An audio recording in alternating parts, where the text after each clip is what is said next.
ladies and emperors. I just got back from Venice, and boy, are my arms tired. What if we told you that Mel Brooks, the mastermind behind some of the funniest films in history, just revealed the 6 actors he hated working with? At 98 years old, he's holding nothing back, and it's not what you think. These weren't enemies, they were icons, and the chaos they brought to set? It nearly broke him, but also made his movies legendary. You think comedy is all laughs? Think again. This is the untold story of brilliance, madness, and behind-the-scenes battles. Hit like, subscribe, and let's dive into the wild truth behind Mel's most unforgettable collaborators.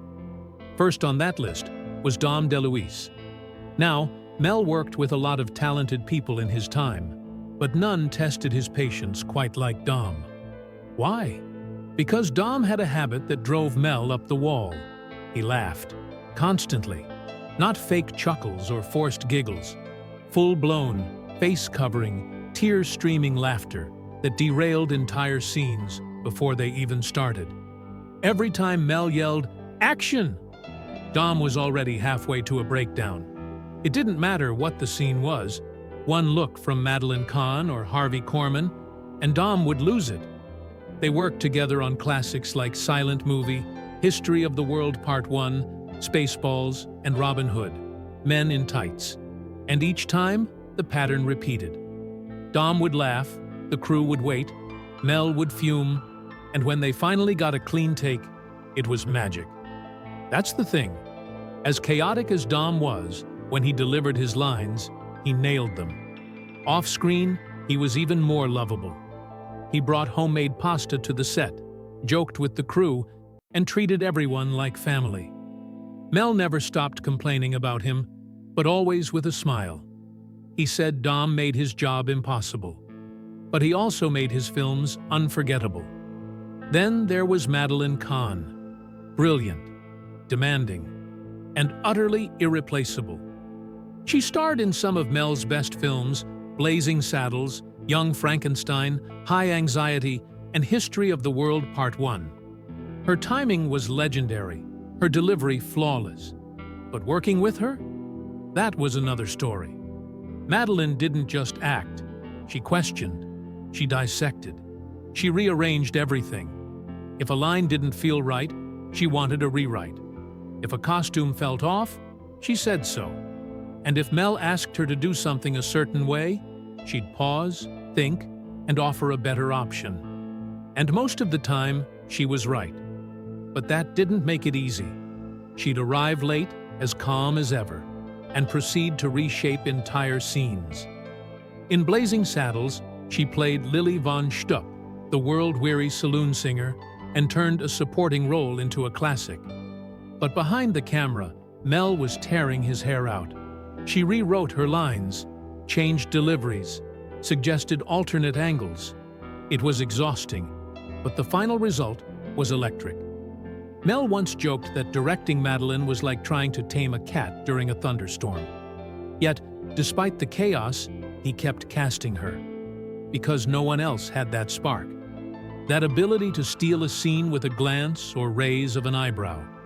She made things harder, but she made them better. And that's why Mel hated working with her. One of the most surprising names on Mel's list was Gene Hackman. They only worked together once, on Young Frankenstein. Hackman played the blind hermit in one of the film's most iconic scenes. And though it lasted only a few minutes on screen, the clash between their styles left a lasting impression. Gene Hackman was a serious actor, an Oscar winner.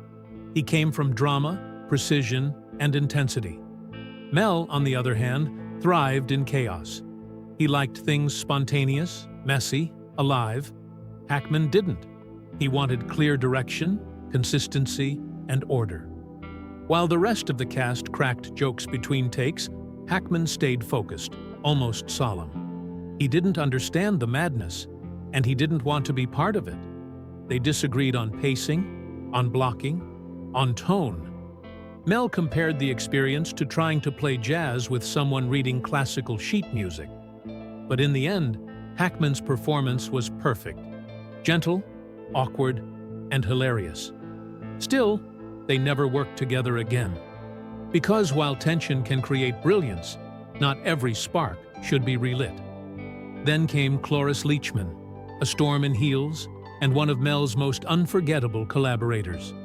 She starred in Young Frankenstein, High Anxiety, and History of the World Part 1. Every performance was fearless. Every set was a battlefield. Cloris Leachman was a force of nature on set, unshakable, unfiltered, and unafraid to challenge anyone, even Mel Brooks. She wasn't there just to be funny. She demanded depth. When she portrayed Frau Blücher in Young Frankenstein, she didn't want to play her for laughs. She saw a darker, more tragic figure. Mel wanted quirky and absurd. The tension between them was constant. Every line became a debate. Every glance needed a reason. And if Mel couldn't explain a choice to her satisfaction, Cloris would simply do it her way. It drove him up the wall, but the result? Pure brilliance.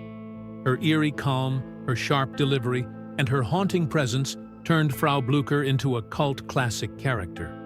Exhausting? Absolutely. But irreplaceable. Then came Richard Pryor, the comedic genius who helped Blazing Saddles find its bold voice. He co-wrote the film, injecting it with raw truth and biting humor. The role of Bart was built for him, but the studio said no. Too risky. Too unpredictable. Mel fought for him and lost. Cleavon Little stepped in and shined. But Mel always wondered what Pryor might have done with that role.